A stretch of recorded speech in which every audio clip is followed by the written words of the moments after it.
What is going on, guys? My name is Andrew and welcome back to another video. In the previous episode, after beating Brock in Pewter City, we made our way to Mount Moon, battling every trainer along the way for EXP. We also caught every Pokemon available in the area, including the 1% Nidoran female in FireRed. We found all the hidden items, just like we will in this section of the challenge.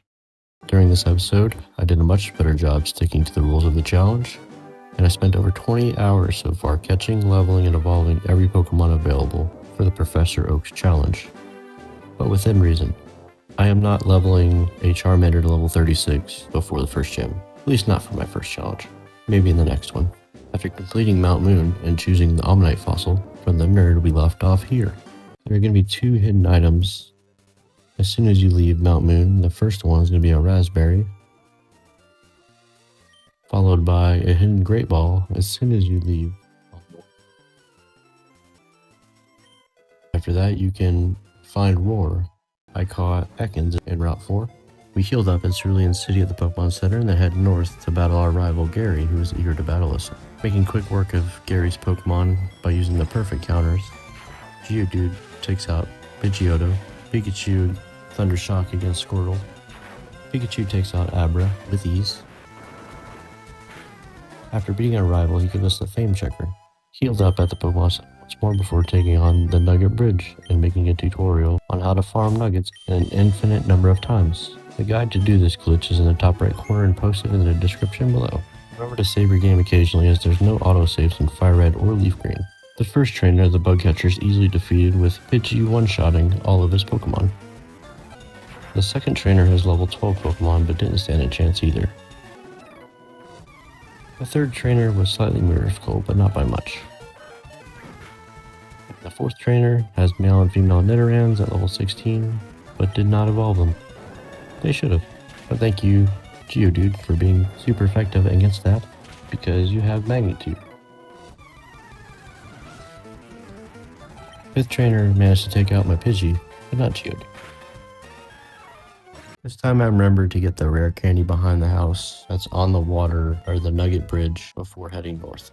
When you'd like to beat Team Rocket at the end of the bridge and not farm for infinite nuggets by using a weaker Pokemon, just use Geodude to use ground type or rock type moves. Head north and grab Attract that's in the top left corner of the map.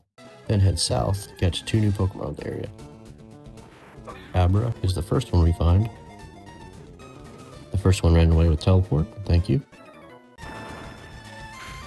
And we got some EXP from that trainer, as it's so hard to level in these games. The second encounter here is Oddish, which I managed to crit and did not catch. But my next encounter was an Oddish and I redeemed myself by catching that. Followed by several encounters of Abra. Here's the Great Ball. That failed.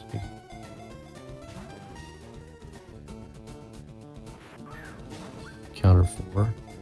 Also broke free. 5th time's a charm, maybe?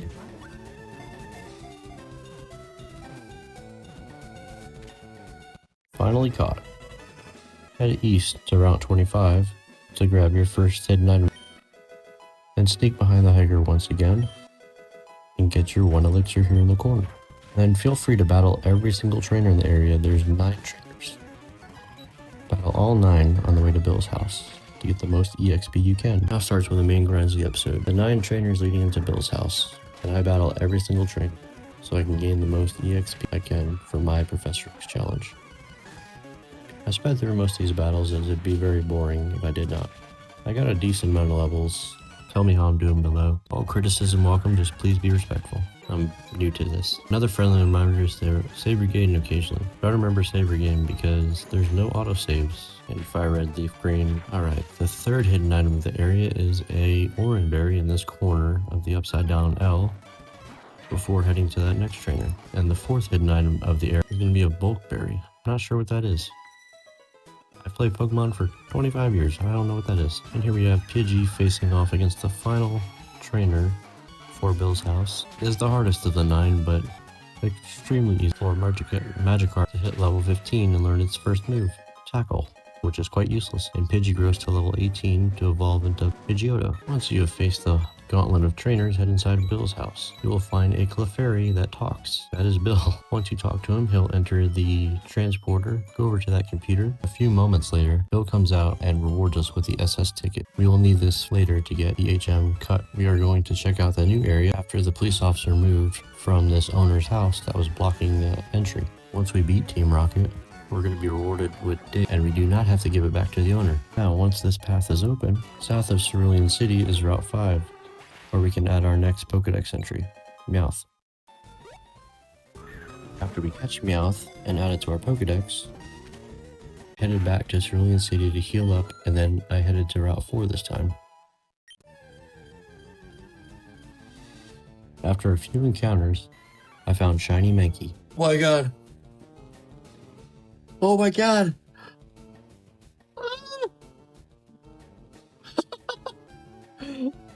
1 in 8,000 chance.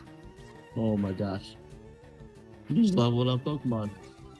This was the first shiny I got in Let's Go. Pikachu and Eevee too.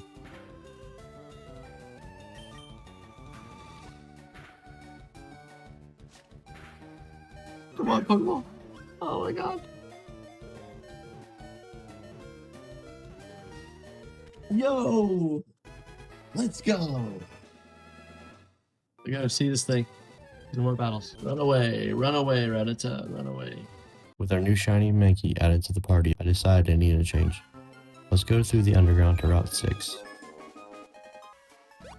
There are 6 hidden items in a row when we entered the underground tunnel. Take 2 steps from the bottom of the stairs and look right. There will be an antidote on the 4th line. The next item is on the first blue line. 2 steps from the wall will be Paralyze Heal.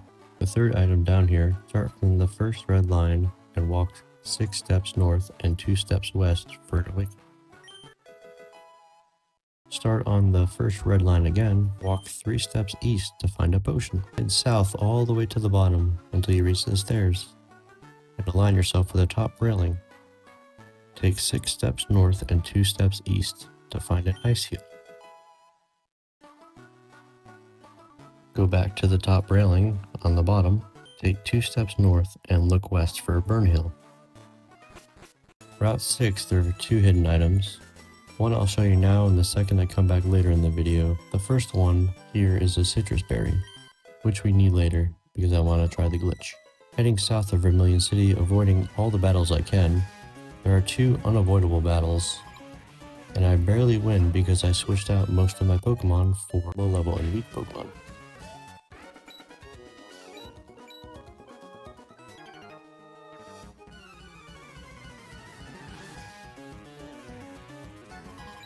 After beating the 2 campers, and Oddish grew to level 18, I healed up in the Vermilion City Pokemon Center. Grabbed the Versus Seeker from the blue-haired lady, headed next door to grab the old rod, and I got the bike voucher from the chairman. Return to that house after you catch a Spearow to trade for Farfetch'd. This is the only Farfetch'd in the game. If you need a Spearow, there's Spearow on Route 11. Time to rise and grind with Farfetch'd against a bug trainer.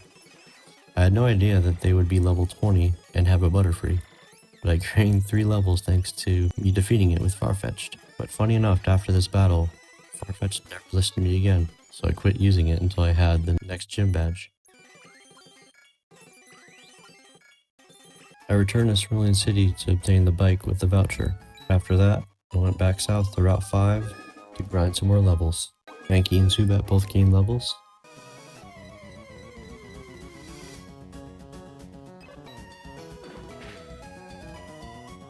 As I gained levels. Nidoran male gained a level 16 and evolved into Terreno, which I fed a Moonstone to evolve into Nidoking, one of my favorite Pokemon from Generation 1. I then returned to the nursery. Magikarp was level 19 at this point. After a few levels of grinding, I retrieved Magikarp from the old man and leveled up to level 20 and evolved into Gyarados to then learn Bite. There's a hidden item I missed after going through the underground path. It's a rare candy which I accidentally picked up before recording.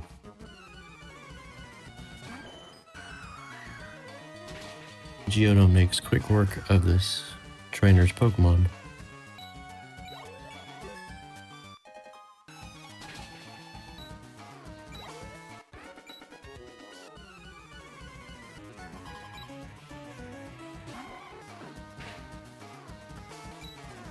In Vermilion City, before I head back to finish the last trainer on Route 6, there's a hidden item, Max Ether, in the corner.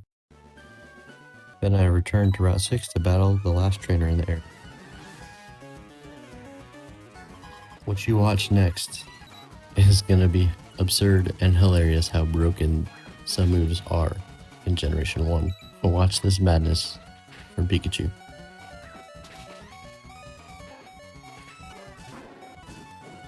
Charmeleon hit with Ember. Uh-oh, first double team. Miss. Second double team. Miss again. Tail whip. I missed again. Third double team. Missed again. Thunder Wave. And Pikachu went again. Double team for the fourth time. Missed again. Tail whip. Finally, I hit my Ember. After 1, 2, 3, 4, 5, 6, 7 moves. Pikachu went 7 times to my 1. I healed up and headed to Diglett's cave. I added Diglett to the Pokédex. Little did I know Diglett's cave is where I'd be spending at least 5 hours of my time leveling up Pokemon. But it's a good area. And while still trying to find encounters for the 5% Dug Trio, I went to the house at the end of Diglett's cave so I could trade for Mr. Mime. But one thing I forgot, there's no PC here like newer games. And I did not have an Abra in my party, which is what he needed to trade for Mr. Mime. So I'll have to come back here again, as this is the only place in FireRed or LeafGreen to get Mr. Mime. My Zubat is already level 17 in these tunnels. It's only my first time in these caves. I'm already level 17 because ground types don't do any damage against flying types. My first encounter of Dug Trio, I wasn't paying attention. By this time I was already grinding for hours. I just kept clicking A instead of trying to catch it.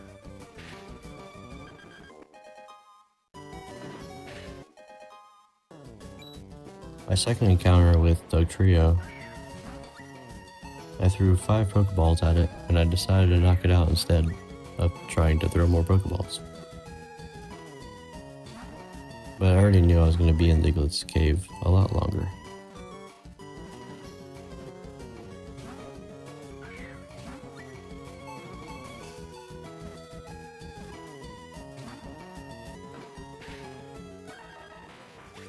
Diglett's cave is the easiest spot to level up Zubat in the game. Diglett uses Magnitude, a ground-type move in Generation 1 through 3. Ground-type moves always miss against flying-type Pokemon, thanks to the ability Levitate that's not shown or stated in these games. Magnitude or Dig doesn't affect a Zubat or other flying-type Pokemon. Simply use Supersonic to confuse Diglett so it hurts itself in confusion to help us do damage. Zubat does very little damage currently, since it only knows Bite and Astonish and Leech Life.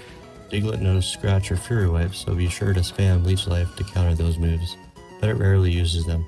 My Zubat gained at least 3 levels in these tunnels by battling. Make sure you try this area out. After I returned all the way through Diglett's cave once again, I traded my Abra for Mr. Mime. My Oddish grew to level 19, my Zubat quickly grew to level 20, and my Nidoking grew to level 21. My Gyarados grew to level 21 as well.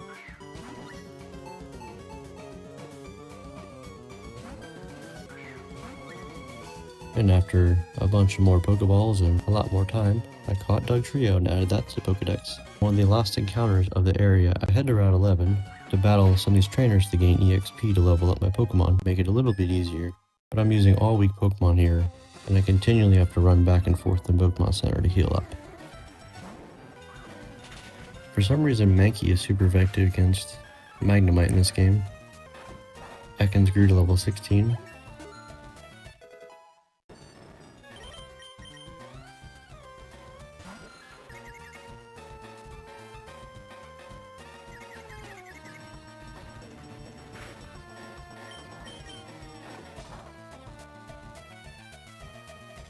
This Thunder Shock did one hit me.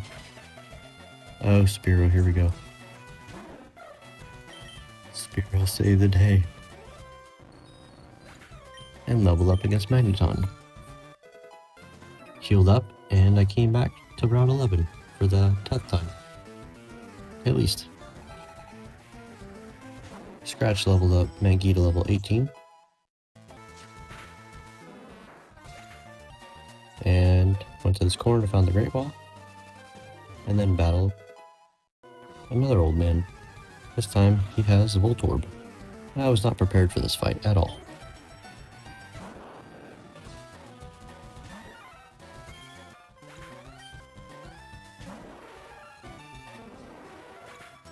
Voltorb makes quick work of my entire team.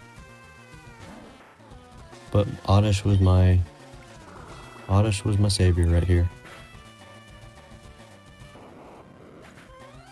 Magnemite quickly took out Oddish. Oh, this wasn't quickly, that was like a 5-minute battle. The last Pokemon I had is going to be Zubat. I used Bite, which is not very effective and takes out Magnemite. Zubat grew to level 20. And finally, after about 50 encounters, Drowsy appeared. I added Drowsy to my Pokédex, which is the last one I needed to find it. Because I can't advance anymore in the areas without getting another gym badge. I can get several other Pokédex entries. I am almost done with all of the battles in the area on Route 11.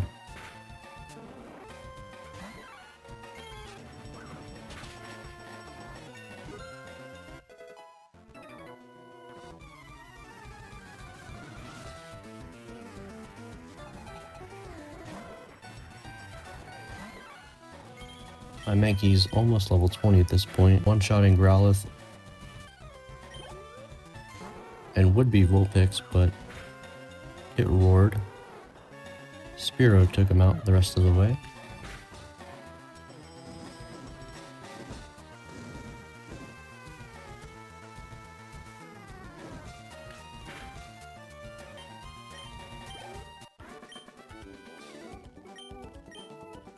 After being the old man, there's going to be a rock in the top right corner of Route 11. Enter the checkpoint on Route 11 and head upstairs. You can talk to Professor's aide, and if you have 30 or more Pokédex entries, you'll receive the item finder. I got back to the nursery, and Kadabra was ready to evolve at level 15. The old man returned him. I don't have any extra rare candies besides one, and I don't want to use it. So I headed to Route 5 and leveled up to level 16 to evolve Albert into Kadabra, so it can learn Confusion. And my female Nidoran finally got into a rhythm and leveled up to level 16, evolving into Nidorina. I then used the Moonstone and evolved it into Nidoqueen.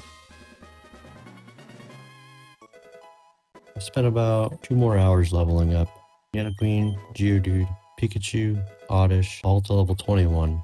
Oddish evolves at level 21 into Gloom, so I could add to my Pokédex and use Gloom versus Misty's Water-type gym, which is very overpowered. But so is Misty's Starmie's Water Pulse. I also leveled up Rattata, Meowth, Pikachu, Zubat, Spearow, and Charmeleon, all to level 19 to 21. On my return to Cerulean City, the next battle for Pikachu grew to level 20. And one more battle from Spearow got me to evolve into Fearow at level 20. At this point, I am 100% ready to face Misty's gym. The rules at this time was to obtain all available Pokemon in the wild and evolving below the gym leader's top Pokemon. I had this rule so I wouldn't still be on Route 1 trying to level Charmander and Pidgey to level 36. I removed this because I'd like to have Charizard before I face the grass gym, and the grass gym is at level 28. But I obtained all available Pokemon and leveled them up in a reasonable amount of time before I faced Misty. I spent about 12 hours recording and a couple weeks editing and leveling everything up, evolving before this gym. And right now I have about 20 hours into FireRed with only one badge. How are your games going? Let me know down below.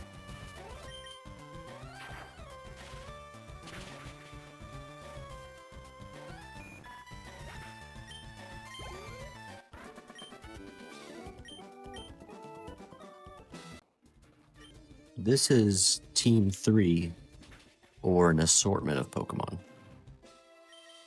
Leading with Pikachu, because Staryu, easy defeat. The only other type against water I have that's super effective is Gloom, but Pikachu's easy.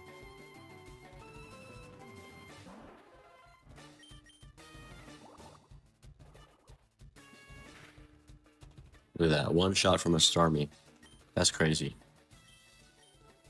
That is crazy. One water pulse.